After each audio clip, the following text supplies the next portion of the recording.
Good morning, Northwest time at 6:52. Time now for your morning sprint. Caroline Flynn is live in Spokane at Monster Jam, and Mark Peterson is tracking your weekend weather forecast. We begin with news this morning, though, of an arrest related to the Robert Mueller investigation. Longtime Donald Trump associate Roger Stone has been indicted by a grand jury. Stone was taken into custody by the FBI, who showed up at Stone's house in riot gear early this morning to place him under arrest. The charges include 7 counts, 1 count of obstruction of an official proceeding, 5 counts of false statements, and 1 count of witness tampering. We'll continue to follow this story as more information becomes available. A young mother in jail this morning on second-degree murder charges. Police say 25-year-old Ashley Horning had a restraining order against her to keep her out of a home in the 2100 block of East Cataldo. Yesterday, she broke that restraining order and went to the home where police say the shooting happened. About 2 hours later, Horning was arrested in the parking lot of a nearby Safeway. Police believe this was a case of domestic violence. The victim has still not been identified. Meanwhile, Horning's mother made this statement on her Facebook page, writing her daughter Ashley was, quote, left misunderstood and screaming in the dark. She goes on to say, our broken system has failed us again, and my family is more broken than it's ever been. All right, Miranda, can we start up the engine on this thing? All right, Monster Jam is ready. We've got tickets up on GMNW for your top Saturday and Sunday. Whoa! Oh my God! You don't want to do this. Yeah, I think she was trying to say you can find tickets, a link to tickets on KXOY.com. All right. The Spokane chapter of the NAACP is speaking out in response to Wednesday's fatal shooting on Monroe Street. Police say they confronted 46-year-old Dwight Stewart, a black man who was armed with a knife. Officers ordered him to drop the weapon. He didn't, and when he walked towards officers, they shot him.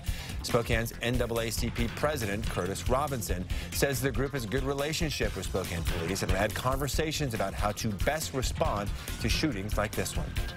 The city of Spokane says it's putting a special emphasis on connecting homeless veterans with the services they need during this year's point-in-time count. The VA says nationwide is caring for about 11,000 veterans who are at high risk for suicide. Last year, Spokane's point-in-time count found almost 100 homeless vets here in Spokane. Veterans dealing with thoughts of suicide can call the Veterans Crisis Line, that number on your screen. Pullman police need help identifying a person who's connected to 2 liquor thefts. Here's a look at the person of interest and the car. They want to ask him about 2 thefts that happened last week at the Pullman Sunset Mart. We're told he may drive that silver BMW you see pictured, and he may have an affinity for Fireball whiskey. If you have information on who he is, call Pullman Police. 3 students were arrested for fighting at Ferris High School yesterday, a fight that sent the school into lockdown. Police say no one was armed, but 2 students were arrested for assault and the other for malicious mischief and obstruction. The school district says 3 staff members suffered minor injuries when they tried to break up the fight. Outside, we're sitting at about 30 degrees. We still have, again, some slippery roads in the outlying areas. We're going to have a low cloud deck. We're expecting this cloud cover to come over the top of us and give us a break later on this afternoon. So that's sort of the setup. It should be dry, and higher elevations should have sunshine. 36 for our high today, 42 in Moses Lake, and in Deer Park, you're at 34. In fact, mid-30s as you go into North Idaho. And looking ahead to your weekend, if you've got a new puppy or maybe one that just needs some behavioral training, Scraps is holding a free event this weekend that can help you. Ask the Trainer is going on tomorrow at noon. You can get dog training advice on pretty much anything. Crate training, potty training, socialization, you name it, this 3-hour event is free. Well, a new report is shedding light on the California wildfire that killed 22 people in 2017. Investigators say the 36,000-acre Tubbs fire was caused by a private electrical system near a home, but no state laws or codes were violated. The energy company, Pacific Gas and Electric, was first thought to be behind that fire.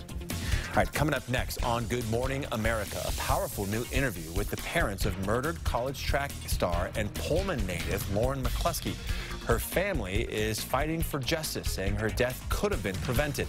This interview coming up on GMA. And the 3-year-old boy who disappeared after playing in his grandmother's backyard has been found alive. Little Casey Hathaway is said to be in good health and back with his family this morning. Hear more on GMA in just a few minutes. Boy, it's a miracle on that. Okay, here we have it.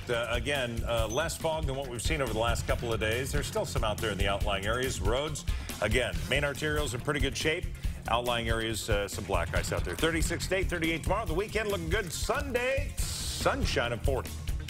Okay, not too shabby Good. at all. All right, the script toss is for Robin today. She is feeling not so great, so get well, Robin, and we hope to see you on Monday. Have a great day, everybody. Happy Friday. That was good.